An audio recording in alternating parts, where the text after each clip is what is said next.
मैं तुम लोगों के लिए लकड़ियाँ जमा करने जा रहा हूँ। हमारे लिए लकड़ियाँ जमा करने क्यों? तुम लोगों को जलाने के लिए। जलाने के लिए क्यों? तुम लोग मर जाओगे इसलिए। मर जाएंगे? क्यों? दीदी ने खाने में तेल मिलाया।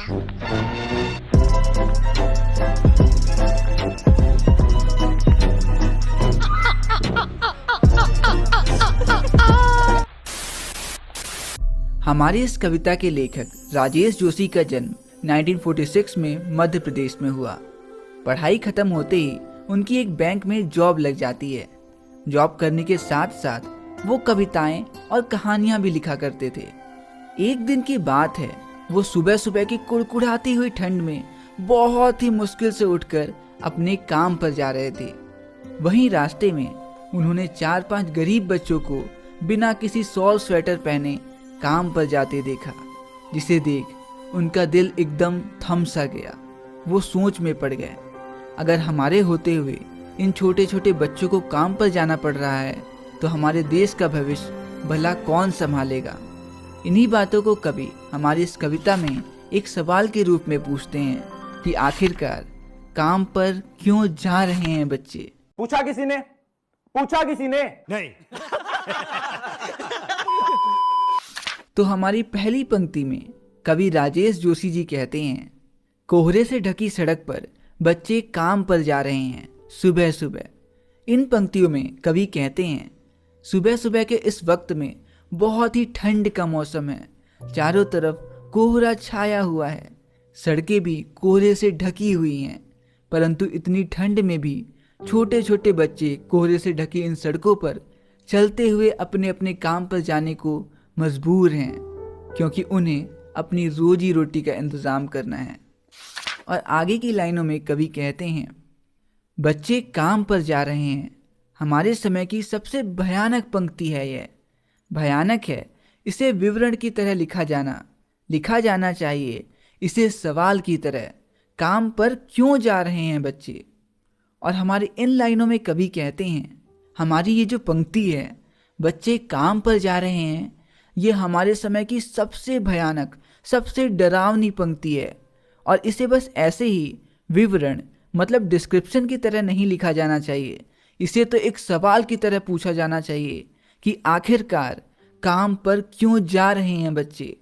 तो हमारे इस पूरे स्टैंजा में कवि हमें ये बताए कि हमारे समय की सबसे भयानक बात यह है कि छोटे छोटे बच्चे काम पर जा रहे हैं।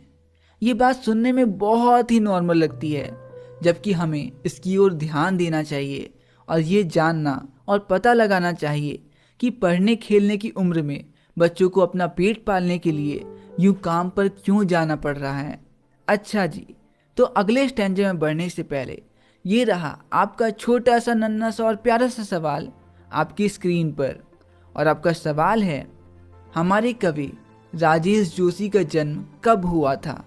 एंड आपके ऑप्शंस हैं, option A 1945, option B 1946, option C 1947 या ऑप्शन डी 1948। आंसर आपको नीचे कमेंट्स में बताना है एंड आंसर लॉक करने के लिए आपका 5 सेकंड का समय शुरू होता है अब।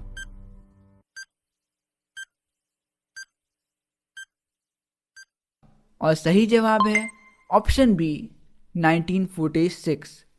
तो वहीं हमारी अगली पंक्तियों में कवि लिखते हैं, क्या अंतरिक्ष में गिर गई हैं सारी गेंदें, क्या दीमकों ने खा लिया है सारी रंग बिरंगी किताबों को, क्या काले पहाड़ के नीचे दब गए हैं सारे खिलौने, क्या किसी भूकंप में ढह गई हैं सारी मदरसों की इमारतें।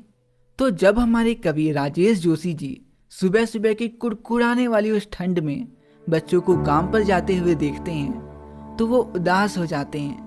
कवि को ये समझ ही नहीं आ रहा कि क्यों ये बच्चे अपना मन मारकर इतनी सुबह सुबह ठंड में काम पर जाने के लिए विवश हैं। कवि सोचते हैं कि क्या खेलने के लिए सारी गेंदें खत्म हो चुकी हैं या आकाश में कहीं चली गई हैं। क्या बच्चों के पढ़ने के लिए एक भी किताब नहीं बची, क्या सारी किताबों को दीमकों ने खा लिया है, क्या सारे खिलौने कहीं किसी काले पहाड़ के नीचे दब गए हैं जो अब इन बच्चों के लिए कुछ भी नहीं बचा। क्या इन बच्चों को पढ़ाने वाले मदरसे और स्कूल्स भूकंप में टूट चुके हैं। जो ये बच्चे पढ़ाई और खेल कूद छोड़कर काम पर जा रहे हैं। और आगे बढ़ने से पहले ये रहा इस स्टैंजा से आपका सवाल आपकी स्क्रीन पर। और आपका सवाल है, कवि के अनुसार बच्चों की रंग बिरंगी किताबों को किसने खा लिया? एंड आपके ऑप्शंस हैं, ऑप्शन ए चींटियों ने, ऑप्शन बी चूहों ने, ऑप्शन सी मधुमक्खियों ने, या ऑप्शन डी इनमें से कोई नहीं। आंसर आपको नीचे कमेंट्स में बताना है एंड आंसर लॉक करने के लिए आपका 5 सेकंड का समय शुरू होता है अब।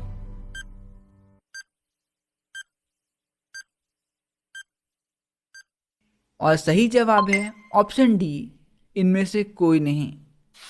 तो वहीं हमारे अगले काव्यांश में कवि कहते हैं, क्या सारे मैदान, सारे बगीचे और सारे घरों के आंगन खत्म हो गए हैं एकाएक? एकाएक मतलब होता है अचानक से। मतलब कि क्या सारे मैदान, सारे बगीचे और सारे घरों के आंगन जहाँ ये छोटे छोटे बच्चे खेलते थे वो सभी अचानक से समाप्त हो गए हैं? तो फिर बचा ही क्या है इस दुनिया में? कितना भयानक होता अगर ऐसा होता। भयानक है, लेकिन इससे भी ज़्यादा यह है कि हैं सारी चीज़ें हस्ब मामूल।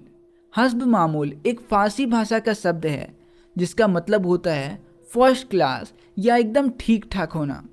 मतलब कि अगर सारे मैदान, सारे बगीचे और सारे घरों के आंगन नष्ट हो चुके हैं तब तो इस दुनिया में कुछ बचा ही नहीं। और कितना भयानक होता अगर ऐसा सच में कुछ हुआ होता। लेकिन कवि के अनुसार इससे भी ज़्यादा भयानक ये बात है कि सारी चीज़ें एकदम फर्स्ट क्लास हैं, पर दुनिया की हजारों सड़कों से गुजरते हुए बच्चे, बहुत छोटे छोटे बच्चे काम पर जा रहे हैं। और इन सारी चीज़ों के एकदम फर्स्ट क्लास होने के बावजूद भी हजारों सड़कों से गुजरते हुए न जाने कितने लाखों करोड़ बच्चे काम पर जा रहे हैं। और ये रहा इस स्टैंजा से आपका सवाल आपकी स्क्रीन पर। और आपका सवाल है कि सारी चीज़ें हैं हस्ब मामूल। इस पंक्ति में हस्ब मामूल किस भाषा का शब्द है? एंड आपके पास कोई भी ऑप्शंस नहीं है। आंसर आपको नीचे कमेंट्स में बताना है और आंसर सोचने के लिए आपका 5 सेकंड का समय शुरू होता है अब।